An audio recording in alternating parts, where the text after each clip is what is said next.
ఒక మీరు కూడా పేరు వద్దురండి. హలో హలో, చెప్పమ్మా. నేను కూడా 2022 బ్యాచ్ లో స్కూల్లోనే చదివాను. సేమ్ ఇప్పుడైతే ఏదైతే అయిందో నాకు కూడా సేమ్ అదే అయింది స్కూల్లో. సేమ్ 15 days నన్ను సస్పెండ్ కూడా చేశారు స్కూల్లో.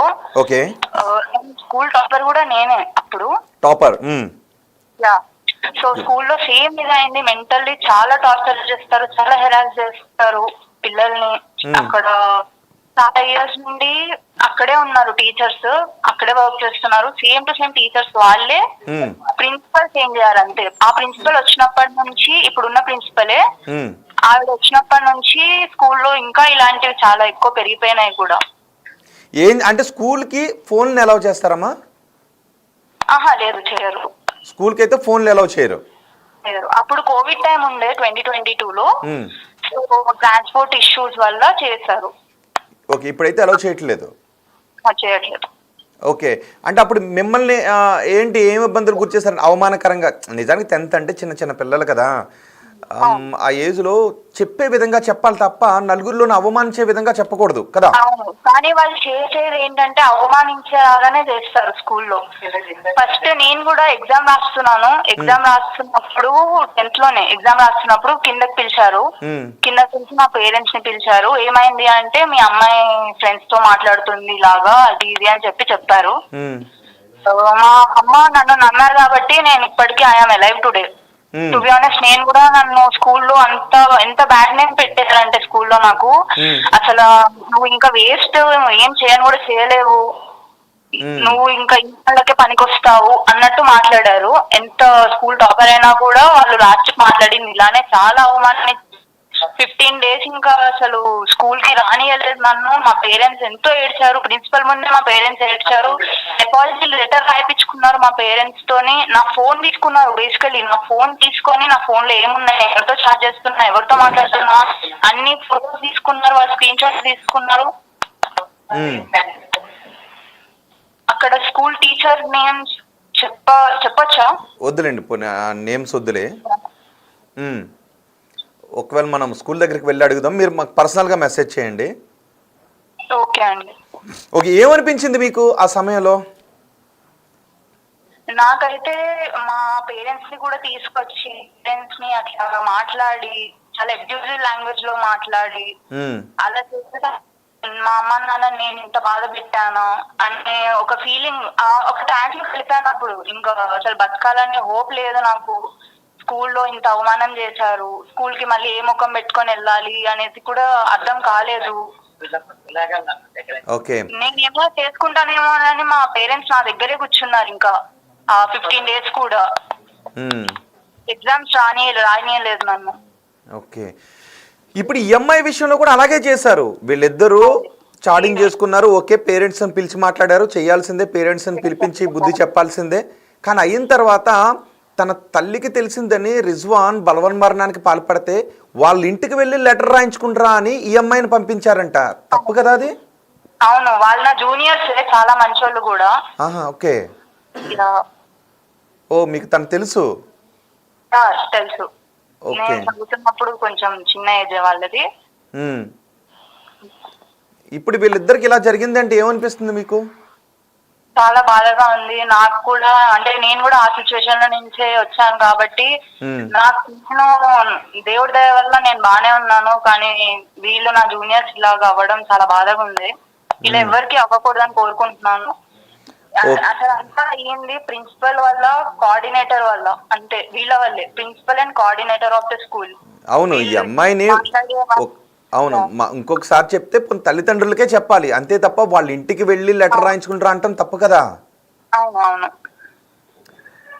అసలు వాళ్ళ కాళ్ళ మీద పడడానికి ఎందుకండి? ఆమె ఏం చేసిందని వాళ్ళ కాళ్ళ మీద పడేసిరండి అని చెప్తే అసలు ప్రిన్సిపల్ అలా మాట్లాడతారా ఎక్కడైనా? అదే కదా. నా తమ్ముడు కూడా ఇప్పుడు అదే స్కూల్లో చదువుతున్నాడు. తనని కూడా మొన్ననే మా అమ్మాయిని కంప్లైంట్ కూడా చేసి వచ్చింది. మా అబ్బాయిని మీ టీచర్స్ ఇలాగ ఇబ్బంది పెడుతున్నారు, బాడీ షేమింగ్ చేస్తున్నారు. బాడీ షేమింగ్ చేస్తున్నారా? బాడీ షేమింగ్ చేస్తున్నారు, నువ్వు ఎందుకు ఇలా ఉన్నావు అని అంటున్నారు. ఏమన్నారు నీ గురించి? ఓకే, మీ మదర్ ఉన్నారండి అక్కడ? మీ మదర్ కూడా మాట్లాడతారా? పక్కనే ఉన్నారు. ఒకసారి ఇవ్వండి. సార్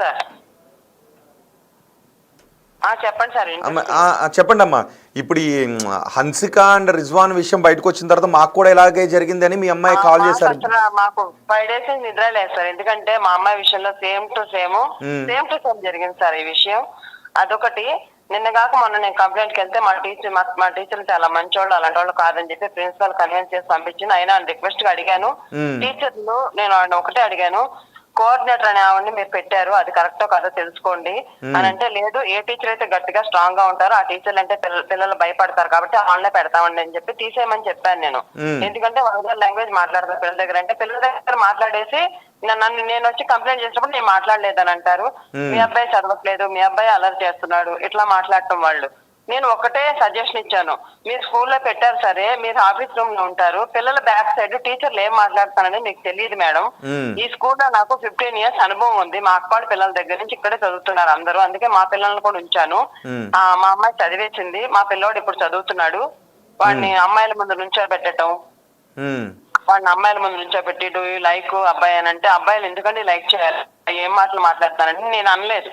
అనేస్తారు పిల్లల దగ్గర వల్గర్ లాంగ్వేజ్ యూజ్ చేస్తారు. తర్వాత మేము కంప్లైంట్ వస్తే మేము అనలేదు. ఎవరైనా మాట్లాడుకుంటే మీరు లవ్ చేసుకుంటున్నారా, వీళ్ళు ఆ కోఆర్డినేటర్ అనే కరెక్ట్ కాదండి అసలు అక్కడ. నేను మొన్నే కంప్లైంట్ కూడా చేసి వచ్చాను. వాళ్ళు ఇప్పుడు నా విషయం, మా అబ్బాయి ఇంకా చదువుతున్నాడు, వాళ్ళు ఏమనుకున్నా పర్వాలేదు, ఏం చేసినా పర్వాలేదు, కానీ వాళ్ళు అయితే కరెక్ట్ గా లేదు సార్ అది అసలు. ప్రిన్సిపల్స్ అంతా బాగున్నారు, ఈవిడ కూడా బాగానే ఉన్నారు, కానీ టీచర్స్ ఎక్స్పీరియన్స్ ఉండటం వల్ల వాళ్ళు ఏది చెప్తే అది నమ్ముతున్నారు. అది కరెక్ట్ కాదని మేము చెప్పినా కూడా మా మాట పట్టించుకోవట్లేదు. ఓకే, ఇప్పుడు ఈ హన్సిక విషయంలో కూడా ఆ చనిపోయిన అబ్బాయి బలవన్ మరణానికి పాల్పడి చనిపోయిన వాళ్ళ కుటుంబం దగ్గరికి వెళ్ళి లెటర్ రాయించుకుని వస్తే స్కూల్లోకి రానిస్తామని చెప్పడం ఏంటండి? వీళ్ళు సొంత నిర్ణయాలు తీసుకుంటారు సార్. అలాగా ఆల్రెడీ కేసు నడుస్తుంది కదా సార్, పోలీసు వాళ్ళకి చెప్పాలి కదా వెళ్ళి. కదా, వాళ్ళ ఇంటికి పంపకూడదు కదా? పంపకూడదు, వీళ్ళు సజెషన్స్ అలా చేస్తారు వీళ్ళంతే. ఇది చాలా దారుణం. నేను సపోజ్ రాసి మా అమ్మాయి ఇంకోసారి ఇలా చేయదు అని చెప్తే మా అమ్మాయిని 15 days దేవా చేశారు. అమ్మాయి తలెత్తుకోలేకపోయింది, పిల్ల 15 days తర్వాత స్కూల్లో తలెత్తుకోలేకపోయింది మా అమ్మాయి. మా అమ్మాయి నేను కాపాడుకున్నాను ఒక 15 days, మా ఆయన నేను అందరం. మా అమ్మాయి చిన్న విషయానికి పిల్లలు సెన్సిటివ్ ఉంటారు కదండి ఆ ఏజ్ లో, మా అమ్మాయిని ఎంతో కాపాడుకున్నా. ఇప్పుడు ఆ చనిపోయిన అమ్మాయి దాంట్లో మా అమ్మాయిని చూసుకుని నేను చాలా బాధపడుతున్నాను. ఇప్పుడు మీ అమ్మాయి కూడా అదే చెప్తున్నారు. చాలా బాధగా ఉంది. అదే సిచ్యువేషన్ నుంచి వచ్చింది మా అమ్మాయి 3-4 years బ్యాక్. ఇప్పుడు డిగ్రీ ఫస్ట్ ఇయర్ మా అమ్మాయి. ఓకే, కొన్ని కంప్లైంట్స్ ఇస్తా ఉంటారు సార్, పట్టించుకోవట్లేదు సరిగా. ఏంటి ఎలాంటి మార్పు తీసుకుని రావాలంటే, అంటే ఇప్పుడు ఈ అమ్మాయి విషయంలో పోలీసులు స్కూల్ యాజమాన్యంపై కేసు పెట్టాల్సిన అవసరం ఉందనుకుంటున్నారా? ఎందుకంటే లెటర్ రాయించుకుంటారా అని అక్కడికి పంపారు, వాళ్ళు తిట్టిన గురించి నువ్వు కూడా చావు అని తిట్టారు ఈ అమ్మాయిని, అందుకే తండ్రి ముందు తిట్టారు, అందుకే ఈ అమ్మాయి వెళ్ళి చనిపోయింది. ఎవరు తిట్టారు సార్? తండ్రి ముందు తిట్టింది ఎవరు? ఈ రిజ్వాన్ ఎవరైతే అబ్బాయి పేరెంట్స్ వీళ్ళు ఏం చేశారంటే స్కూల్లో చాటింగ్ చేసుకుంటున్నారు మీ అమ్మాయి అబ్బాయి అని వాళ్ళ పేరెంట్స్ని పిలిపించారు.